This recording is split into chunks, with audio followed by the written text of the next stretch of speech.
ಎಲ್ಲರಿಗೂ ನಮಸ್ಕಾರ. ATV Karnataka YouTube ಚಾನೆಲ್ಗೆ ತಮಗೆಲ್ಲರಿಗೂ ಕೂಡ ಪ್ರೀತಿಯ ಸ್ವಾಗತ. ಕನ್ಯಾ ರಾಶಿಯ 2025ನೇ ವರ್ಷದ ಮೇ ತಿಂಗಳ ಭವಿಷ್ಯ ಹೇಗಿರುತ್ತೆ, ಕನ್ಯಾ ರಾಶಿಯವರಿಗೆ ಮೇ ತಿಂಗಳಲ್ಲಿ ಗೋಚಾರ ಫಲ ಏನೇನಿದೆ, ಯಾವೆಲ್ಲ ಶುಭ ಫಲಗಳು ದೊರೆಯಲಿದೆ, ಯಾವೆಲ್ಲ ಅಶುಭ ಫಲಗಳು ಬರಲಿದೆ, ಆ ಅಶುಭ ಫಲಗಳಿಗೆ ಪರಿಹಾರಗಳೇನು ಎಂಬುದರ ಬಗ್ಗೆ ಈ ವಿಡಿಯೋದಲ್ಲಿ ನಾನು ನಿಮಗೆ ತಿಳಿಸಿಕೊಡ್ತೀನಿ. ಈ ವಿಡಿಯೋನ ಸ್ಕಿಪ್ ಮಾಡದೆ ಕೊನೆವರೆಗೂ ನೋಡಿ. ಕನ್ಯಾ ರಾಶಿಯವರಿಗೆ ಮೇ ತಿಂಗಳಲ್ಲಿ 65% ಅದ್ಭುತವಾಗಿರುತ್ತೆ.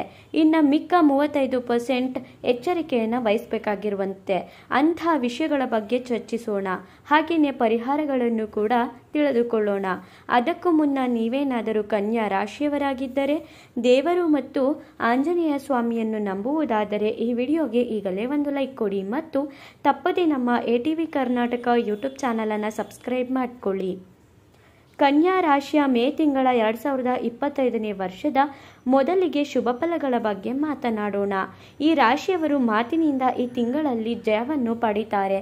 ಈ ರಾಶಿಯವರ ಮಾತಿಗೆ ಈ ತಿಂಗಳಲ್ಲಿ ಒಂಥರ ಗತ್ತಿದೆ ಅಂತ ಹೇಳಿದರೆ ತಪ್ಪಾಗಲ್ಲ.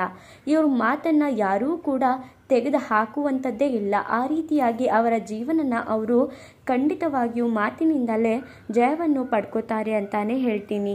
ಅವ್ರ ಜೀವನದಲ್ಲೂ ಕೂಡ ಮಾತಿನಿಂದ ಅವರು ಖಂಡಿತವಾಗಿಯೂ ಅವರ ಜೀವನದಲ್ಲಿ ಒಂದು ಒಳ್ಳೆಯ ಸ್ಥಾನವನ್ನು ಕೂಡ ಪಡೆದುಕೊಳ್ತಾರೆ. ಒಟ್ಟಾರೆಯಾಗಿ ಹೇಳಬೇಕಂದ್ರೆ ಕನ್ಯಾ ರಾಶಿಯವರಿಗೆ ಅವರು ಮಾತುಗಾರಿಕೆಯ ಅವರ ಶಕ್ತಿ ಅಂತ ಹೇಳಿದರೆ ಮೇ ತಿಂಗಳಲ್ಲಿ ತಪ್ಪಾಗಲ್ಲ. ಇನ್ನು ಮೇ 14ರವರೆಗೆ ಈ ರಾಶಿಯವರಿಗೆ ಗುರುಬಲ ಇರುತ್ತೆ. ಮೇ 14ರ ನಂತರ ಗುರುಬಲ ಅನ್ನೋದು ಈ ರಾಶಿಯವರಿಗೆ ಇರಲ್ಲ.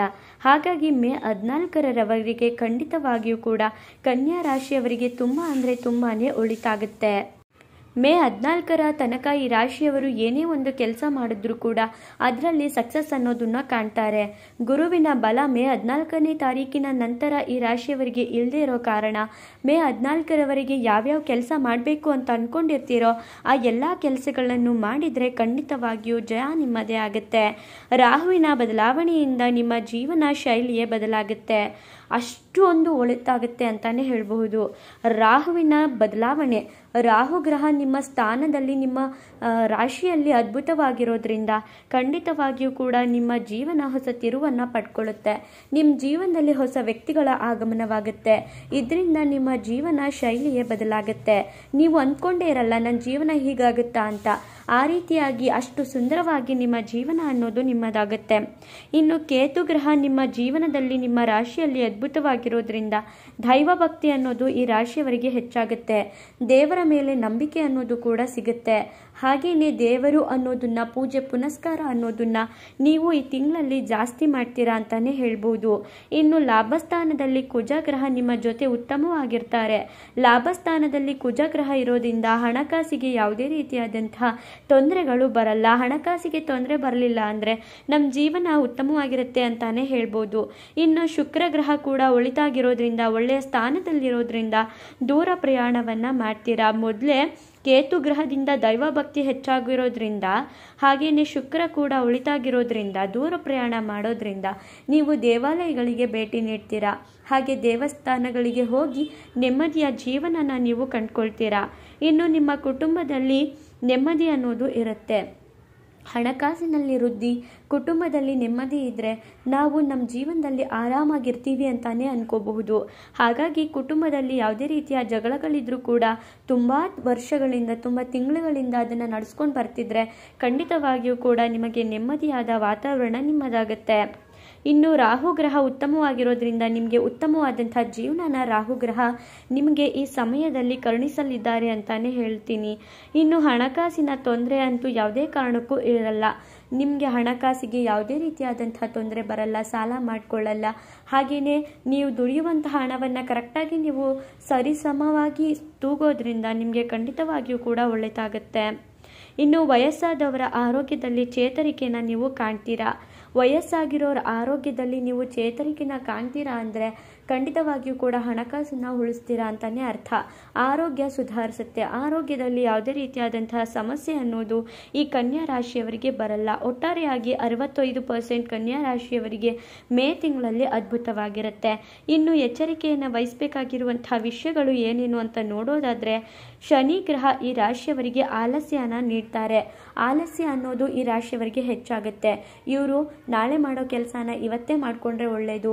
ಈ ರೀತಿಯಾಗಿ ಕೆಲಸಗಳಲ್ಲಿ ಅಸಡ್ಡೆ ತೋರದೇನೆ ಇವ್ರ ಕೆಲಸಗಳನ್ನ ಇವರು ಸರಿ ಮಾಡಿಕೊಂಡು ಹೋಗಬೇಕಾಗತ್ತೆ. ಇನ್ನು ಆರೋಗ್ಯದ ಬಗ್ಗೆ, ನಿಮ್ಮ ಆರೋಗ್ಯದ ಬಗ್ಗೆ ಗಮನ ಇರಬೇಕಾಗತ್ತೆ. ಆರೋಗ್ಯ ಸುಧಾರಣೆ ಕಂಡರೂ ಕೂಡ ವಯಸ್ಕರಿಗೆ ಮಾತ್ರ, ತಂದೆ ತಾಯಿಗೆ ಮಾತ್ರ. ನಿಮ್ಮ ಆರೋಗ್ಯದ ಬಗ್ಗೆ ನಿಮಗೆ ಗಮನ ಇರೋದು ತುಂಬಾ ಉತ್ತಮವಾಗಿರುತ್ತೆ. ಇನ್ನು ಯಾವುದೇ ಕಾರಣಕ್ಕೂ ಕೂಡ ಆತುರದ ಸ್ವಭಾವ ಅನ್ನೋದನ್ನು ನೀವು ಮಾಡಬಾರ್ದು. ಯಾವುದೇ ಕೆಲಸ ಆಗಲಿ ದಿಢೀರಂತ ನೀವು ಮುನ್ನುಗ್ಗಬಾರ್ದು. ತಾಳ್ಮೆಯಿಂದ ಇದ್ದರೆ ಖಂಡಿತವಾಗಿಯೂ ಕೂಡ ಒಳ್ಳೆಯದೇ ಆಗುತ್ತೆ. ನೀವು ಎಷ್ಟು ತಾಳ್ಮೆಯಿಂದ ಇರ್ತೀರೋ ಅಷ್ಟು ಒಳಿತಾಗುತ್ತೆ. ಇನ್ನು ಸೂರ್ಯಗ್ರಹ ಕೂಡ ಅನಾನುಕೂಲವಾಗಿರೋದ್ರಿಂದ, ಅನುಕೂಲವಾಗಿಲ್ಲದೆ ಇರೋದ್ರಿಂದ ನಿಮ್ಮ ಜೀವನದಲ್ಲಿ ನೀವು ಮಂಕಾಗ್ತೀರಾ. ಸೂರ್ಯ ಉಜ್ವಲಿಸೋ ಥರ ನೀವು ಉಜ್ವಲಿಸಲ್ಲ. ಹಾಗಾಗಿ ನೀವು ಎಚ್ಚರಿಕೆಯನ್ನು ವಹಿಸಬೇಕಾಗತ್ತೆ. ಇನ್ನು ಮೇ 14ರ ನಂತರ ಗುರುಬಲ ಇರಲ್ಲ. ಮೇ 14ರವರೆಗೆ ಮಾತ್ರ ಗುರುಬಲ ಇರುತ್ತೆ. ಮೇ 14ರ ನಂತರ ಗುರು ತನ್ನ ಸ್ಥಾನನ ಬದಲಾವಣೆ ಮಾಡ್ತಿರೋದ್ರಿಂದ ಈ ರಾಶಿಯವರಿಗೆ 1 ವರ್ಷ ಗುರುಬಲ ಅನ್ನೋದು ಇರೋದಿಲ್ಲ. ಹಾಗಾಗಿ ನೀವು ಎಚ್ಚರಿಕೆಯನ್ನು ವಹಿಸಬೇಕಾಗತ್ತೆ. ಗುರುಬಲ ಇಲ್ಲ ಅಂದರೆ ನಾವು ವಾಹನ ಚಲಾವಣೆ ಮಾಡಬೇಕಾದ್ರೆ ಹುಷಾರಾಗಿರಬೇಕಾಗತ್ತೆ. ಯಾವುದೇ ಕೆಲಸಗಳನ್ನ ಶುರು ಮಾಡಬೇಕಿದ್ರೂ ಕೂಡ ಹುಷಾರಾಗಿ ನಾವು ಶುರು ಮಾಡಬೇಕಾಗುತ್ತೆ. ಗುರುಬಲ ಇಲ್ಲದೇ ಇರೋದ್ರಿಂದ ಸಾಕಷ್ಟು ಸಮಸ್ಯೆನ ನೀವು ಅನುಭವಿಸ್ಬೇಕಾಗತ್ತೆ. ಇನ್ನು ಶನಿ ಕೂಡ ನಿಮ್ಮ ತಾಳ್ಮೆನ ಪರೀಕ್ಷೆ ಮಾಡ್ತಿರ್ತಾರೆ. ಹಾಗಾಗಿ ನೀವು ಎಷ್ಟು ತಾಳ್ಮೆಯಿಂದ ಇರ್ತೀರೋ ಈ ತಿಂಗಳಲ್ಲಿ ಅಷ್ಟು ಒಳಿತಾಗುತ್ತೆ. ನೀವು ತಾಳ್ಮೆ ಇಲ್ಲದೇನೆ ನೀವೇನಾದ್ರೂ ನೀವು ಕೋಪನ ಮಾಡಿಕೊಂಡಿದ್ದೆ ಆದರೆ ಖಂಡಿತವಾಗಿಯೂ ಕೂಡ ಸಾಕಷ್ಟು ಸಮಸ್ಯೆನ ನೀವು ಎದುರಿಸಬೇಕಾಗತ್ತೆ. ಇನ್ನು ಉದ್ಯೋಗದಲ್ಲಿ ಗಮನ ಹೆಚ್ಚಾಗಿ ಕೊಡಬೇಕಾಗುತ್ತೆ. ಮೊದಲೇ ಆಲಸ್ಯ ಇರೋದ್ರಿಂದ ನೀವು ಮಾಡುವಂತಹ ಕೆಲಸಗಳಲ್ಲಿ ನೀವು ಗಮನ ಇಟ್ಟು ಕೆಲಸನ ಮಾಡಬೇಕಾಗುತ್ತೆ. ನೀವೇನಾದರೂ ನೀವು ಮಾಡುವಂತಹ ಕೆಲಸಗಳಲ್ಲಿ ಗಮನ ಇಡಲಿಲ್ಲ ಅಂದರೆ ಖಂಡಿತವಾಗಿಯೂ ಕೂಡ ಉದ್ಯೋಗದಲ್ಲಿ ಸಾಕಷ್ಟು ಸಮಸ್ಯೆನ ಎದುರಿಸ್ತೀರಾ, ಉದ್ಯೋಗನ ಕಳ್ಕೊಂಡ್ಬಿಡ್ತೀರಾ. ಹಾಗಾಗಿ ಹುಷಾರಾಗಿ ನೀವು ನಿಮ್ಮ ಕೆಲಸಗಳ ಕಡೆಗೆ ಗಮನ ಕೊಡಬೇಕಾಗುತ್ತೆ. ನೀವು ಏನೇ ಒಂದು ಕೆಲಸನ ಮಾಡ್ತೀರಿ ಅದರಲ್ಲಿ ನೀವು ಗಮನನ ಕರೆಕ್ಟಾಗಿ ಕೊಟ್ಟು ಮಾಡಿದ್ದೇ ಆದರೆ ನಿಮ್ಗೆ ಬರುವಂತಹ ಲಾಭ ಯಾರಿಗೂ ಬರಲ್ಲ. ನೀವೇನಾದರೂ ಗಮನನ ಕೊಡದೇನೆ ತಿರಸ್ಕಾರ ಮಾಡಿದ್ರಿ ಅಂದರೆ ಖಂಡಿತವಾಗಿಯೂ ಕೂಡ ಸಾಕಷ್ಟು ಸಮಸ್ಯೆ ನಿಮ್ಮದಾಗುತ್ತೆ. ಇನ್ನು ಪರಿಹಾರಗಳೇನೇನು ಮಾಡ್ಕೋಬೇಕು ಅಂತ ಹೇಳಿದ್ರೆ, ಶನಿ ಶಾಂತಿನ ಮಾಡಿಸ್ಬೇಕಾಗತ್ತೆ. ಜೊತೆಗೆ ಈ ರಾಶಿಯವರು ಗುರುವಿನ ಆರಾಧನೆ ಮಾಡಬೇಕಾಗತ್ತೆ. ಹಾಗೆ ಸೂರ್ಯ ನಮಸ್ಕಾರ ಮಾಡಬೇಕಾಗುತ್ತೆ. ಈ ರೀತಿಯಾಗಿ ನೀವು ಪರಿಹಾರನ ಮಾಡಿಕೊಂಡ್ರೆ ಖಂಡಿತವಾಗಿಯೂ ಕೂಡ ನಿಮಗಿರುವಂತಹ ಸಮಸ್ಯೆಗಳು ಕಡಿಮೆ ಆಗುತ್ತೆ, ಶುಭ ಫಲಗಳೇ ಹೆಚ್ಚಾಗುತ್ತೆ. ನೋಡಿದ್ರಲ್ಲ ಈ ರಾಶಿಯವರಿಗೆ, ಕನ್ಯಾ ರಾಶಿಯವರಿಗೆ ಮೇ ತಿಂಗಳಲ್ಲಿ ಯಾವೆಲ್ಲ ಶುಭ ಫಲ ಹಾಗೆಯೇ ಎಚ್ಚರಿಕೆಯನ್ನು ವಹಿಸಬೇಕಾಗಿರುವಂತಹ ವಿಷಯ ಏನೇನಿತ್ತು ಅಂತ. ನೀವು ಕೂಡ ಕನ್ಯಾ ರಾಶಿಯವರಾಗಿದ್ದರೆ ತಪ್ಪದೇ ಈಗಲೇ ಜೈ ಆಂಜನೇಯ ಅಂತ ಕಮೆಂಟ್ ಮಾಡಿ. ನಿಮಗಿರುವಂಥ ಅಶುಭ ಫಲಗಳು ಕಡಿಮೆ ಆಗುತ್ತೆ, ಶುಭ ಫಲಗಳೇ ಹೆಚ್ಚಾಗುತ್ತೆ. ಮುಂದಿನ ಹೊಸ ವಿಡಿಯೋಗಳ ಜೊತೆ ಸಿಗ್ತೀನಿ. ಅಲ್ಲಿವರೆಗೂ ನೋಡ್ತಾ ಇರಿ ನಮ್ಮ ಚಾನಲ್. ಧನ್ಯವಾದಗಳು.